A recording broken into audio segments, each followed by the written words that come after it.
para suster, Bapak Ibu, saudara-saudari, keluarga sidang perkampungan yang terkasih. Kalau kita membolak-balik kitab suci, kita akan menemukan umur manusia yang berbeda-beda.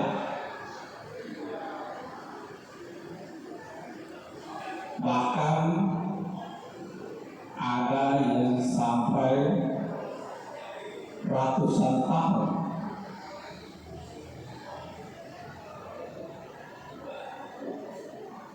Tentu saja semua itu mau menyampaikan kepada kita bahwa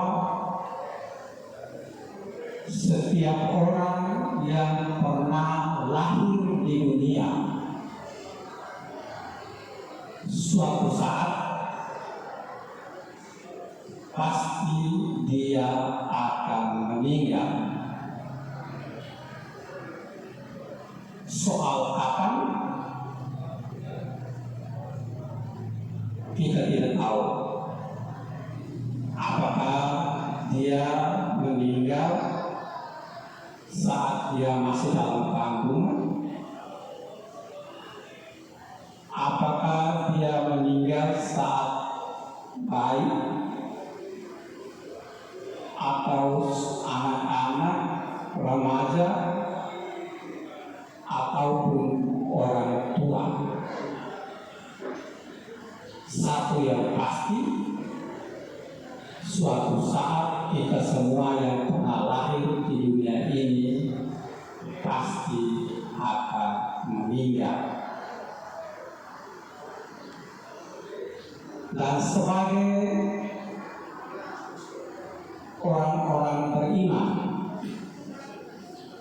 hal yang terpenting bagi kita bukan soal berapa panjang umurnya, melainkan sejauh mana kita telah memaknai hidup kita selama kita masih hidup.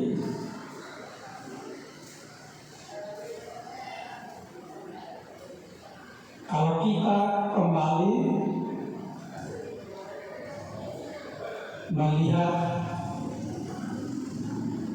dan mendengar apa yang dibacakan dalam bacaan Injil tadi, ada orang yang hidup dalam kejahatan yang kemudian dicap dengan penjahat. Tapi ada yang bersembunyi di balik seluruh perjalanan hidupnya, membuat kejahatannya tidak terlihat.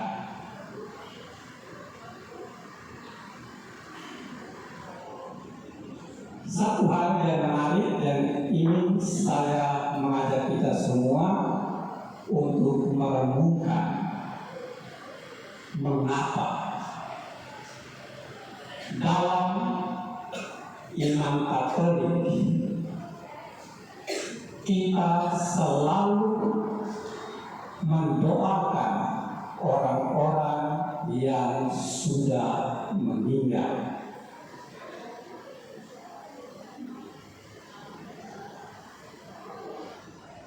Yang pertama, bahwa kita percaya akan kebangkitan orang-orang mati, atau kita percaya akan adanya hidup sesudah kematian.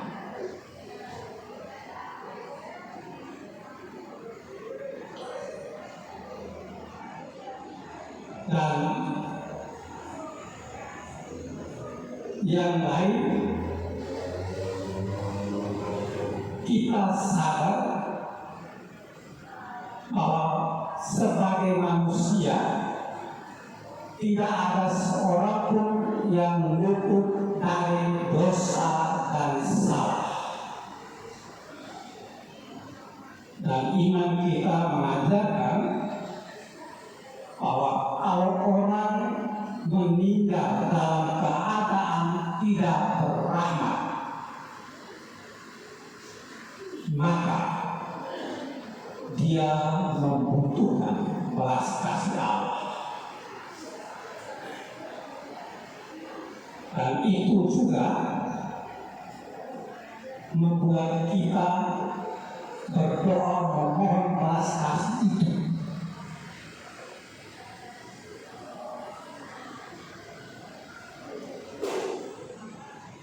Hal yang lain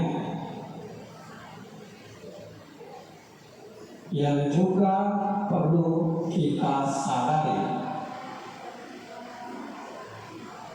bahwa doa orang-orang beriman yang masih hidup di dunia ini sangat berarti dan bermakna bagi mereka yang meninggal dalam keadaan tidak berrahmat.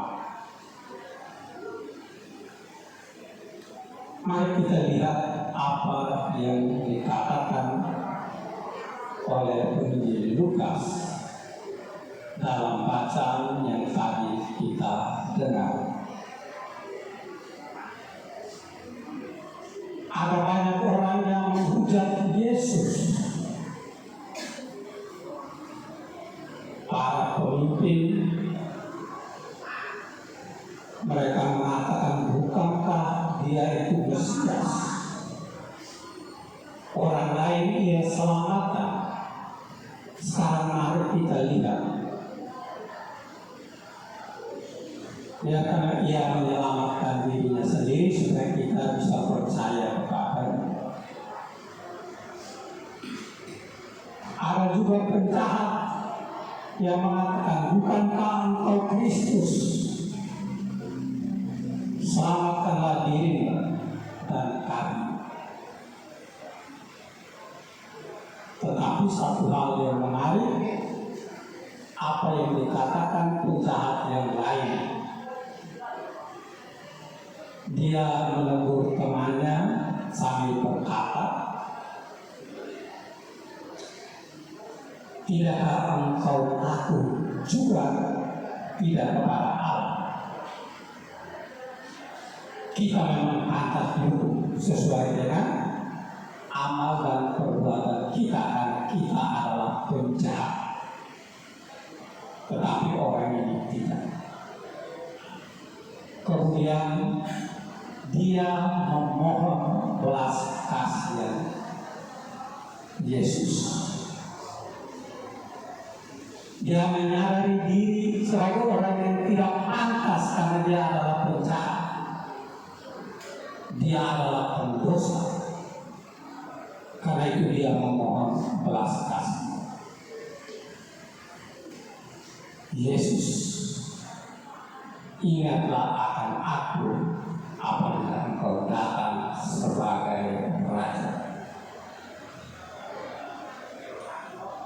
Jawaban yang menggembirakan dan membahagiakan dari Yesus hari ini juga. Engkau akan ada bersama-sama dengan aku di dalam Firdaus. Bapak kita Aloysius Setiono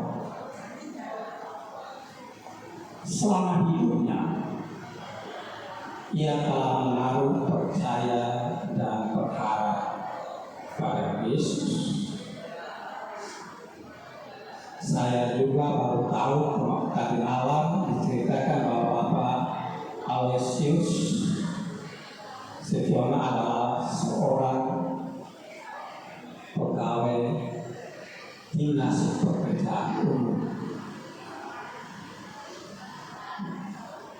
Itu artinya bahwa selama hidupnya ia juga telah mengabdi kepada bangsa dan negara ini.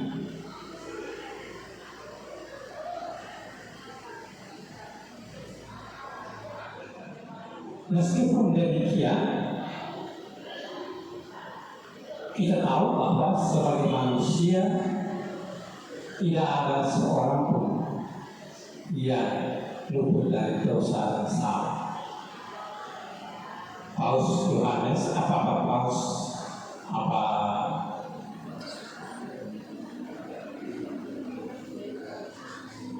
Fransiskus mengatakan tidak ada seorang yang sempurna, tidak ada seorang suami yang sempurna, tidak ada seorang istri yang sempurna. Berarti tidak ada seorang bapa yang sempurna.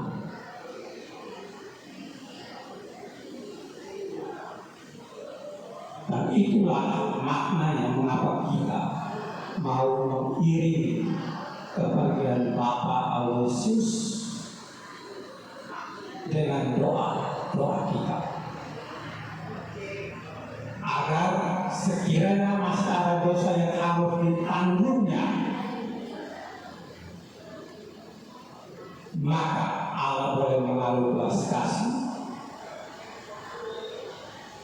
mengampuni segala dosanya dan menerima dia di dalam kerajaan.